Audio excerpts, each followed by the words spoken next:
Hello student, welcome to my channel. I am Sonali from Vidyasaran academy. आज हम करेंगे civics का चैप्टर 1 पावर शेयरिंग और बहुत ही इजी वे में सारे टॉपिक्स आपको क्लियर होने वाले हैं। तो बिना टाइम वेस्ट करे लेट्स स्टार्ट पावर शेयरिंग। हाँ जी बच्चों, हम पावर शेयरिंग में कौन कौन से टॉपिक कवर करने जा रहे हैं वो मैं बताती हूँ आपको। सबसे पहले हम पढ़ेंगे पावर शेयरिंग होती क्या है, पावर शेयरिंग क्या है उसके बारे में अच्छे से पढ़ेंगे।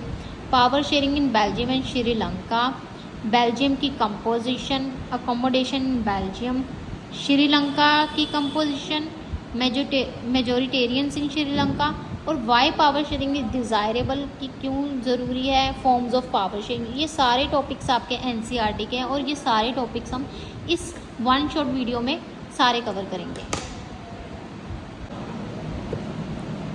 Hello students, topic is power sharing. Power sharing basically होती क्या है? Power sharing means the distribution of power among the government organ that is legislative, executive and judiciary. होती क्यों है? ये होती है to maintain the harmony in the country.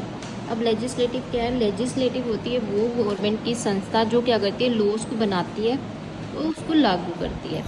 Second is executive. Executive क्या है? हमारा पावरफुल पर्सन है कंट्री का जो क्या करता है, देख रेख करता है सारे लोगों कि भी सभी उसको अच्छे से फॉलो कर रहे हैं या नहीं कर रहे हैं। Third one is judiciary. Judiciary क्या है? एक गवर्नमेंट की ब्रांच है जो इंश्योरिटी देती है कि सभी को न्याय मिले और अगर कोई डिस्प्यूट हो रहा है विद इन अ कंट्री और कहीं एरिए पे तो उसको सेटल करती है। तो इस तरह से गवर्नमेंट क्या करती है, कॉन्स्टिट्यूशन के अंदर पावर को डिवाइड करती है। पावर को अगर गवर्नमेंट डिवाइड ना करे तो कन्फ्लिक्ट पैदा होते हैं in between the religions, communities. तो इसलिए पावर शेयरिंग बहुत ज़रूरी है।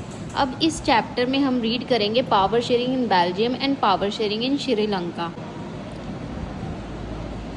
अब हमने देखना है कि इस चैप्टर में, पावर शेयरिंग चैप्टर में नेक्स्ट टॉपिक था हमारा बेल्जियम एंड श्रीलंका। तो सबसे पहले हम डिस्कस करेंगे बेल्जियम के बारे में, बेल्जियम की कंपोजिशन के बारे में। कंपोजिशन बेसिकली होती है बेटे, कंपोजिशन मतलब उस कंट्री के अंदर कौन कौन से रीजन है, कौन कौन सी लैंग्वेज, किन से वो बनी हुई है, वो हमारी क्या है, कंपोजिशन है।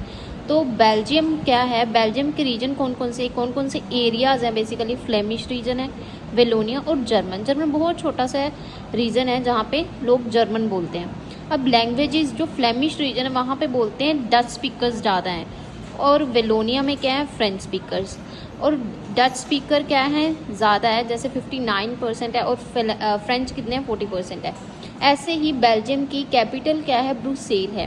ब्रुसेल में फ्रेंच और डच पीपल रहते हैं, जहाँ पे डच 20% है और फ्रेंच कितने, 80% है। तो इस तरह से इसकी कंपोजिशन है बेल्जियम की बेसिकली। अब बेल्जियम देखो, ओवरऑल देखा जाए तो ओवरऑल कंट्री में डच स्पीकर्स ज़्यादा हैं as comparison to French, but in the capital French are more than Dutch.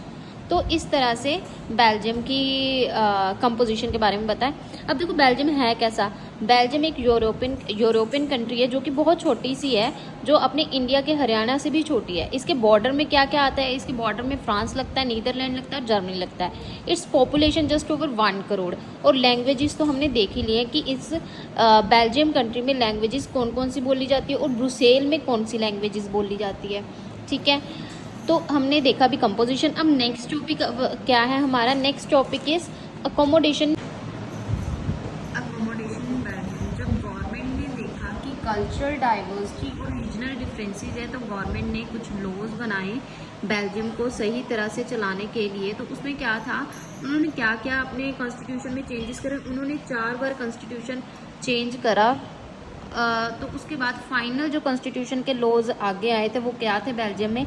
Number of Dutch and French speaking my minister shall be equal in the central government. की मतलब कि जो central government है उसके अंदर Dutch और French दोनों के क्या होंगे, मिनिस्टर्स इक्वल इन नंबर्स होंगे। सेकेंड था many powers of the central government have been given the state government. जैसे कि हमारे इंडिया में ही है कि सेंट्रल गवर्नमेंट को सारी पावर नहीं है, सेंट्रल गवर्नमेंट ने आगे भी डिवाइड करी हुई है स्टेट गवर्नमेंट को। तो इसी तरह बेल्जियम ने भी क्या करा था कि कुछ पावर्स आगे, जो बहुत सारी पावर्स सेंट्रल गवर्नमेंट ने क्या करा था, स्टेट गवर्नमेंट को दे दी थी। उसके बाद third is separate government for Brussels. अब जैसे बेल्जियम की कैपिटल थी ब्रुसेल, तो ब्रुसेल की अलग ही गवर्नमेंट थी। Fourth is a third government was formed called community government. Third government कौन सी थी हमारी, नेक्स्ट जो गवर्नमेंट थी वो थी हमारी community government. In this government different social categories are given the power to control the affairs related to their community. इसमें क्या होता है, कम्युनिटी गवर्नमेंट में क्या होता है बेसिकली कि हर कम्युनिटी का एक जैसे कोई हेड होगा जो क्या करेगा, उनके कम्युनिटी के जो भी अफेयर्स होंगे या डिस्प्यूट्स होंगे उसको रिजॉल्व करने की पावर रखेगा। तो इस तरह से कम्युनिटी गवर्नमेंट, इस तरह से बेल्जियम ने क्या करा था, लॉज में चेंजेस लाए थे। अभी हमने रीड आउट करा अकोमोडेशन वैल्यू। अभी ये सारे पॉइंट्स हमने रीड करे कि क्यों बनाए थे गवर्नमेंट ने देखा कि अगर अपनी कंट्री के अंदर पीसफुल एटमॉस्फेयर बनाना है, हार्मनी मेंटेन करनी है, तो जितने जितने अलग अलग डिफरेंट रीजन्स हैं, कम्युनिटीज़ हैं, उनकी इमोशंस, फीलिंग और उनके कल्चर की रिस्पेक्ट करनी पड़ेगी। तो उन्होंने ये लॉ बनाए ताकि बेल्जियम सही तरह से विद इन कॉन्स्टिट्यूशन अच्छे से चल पाए।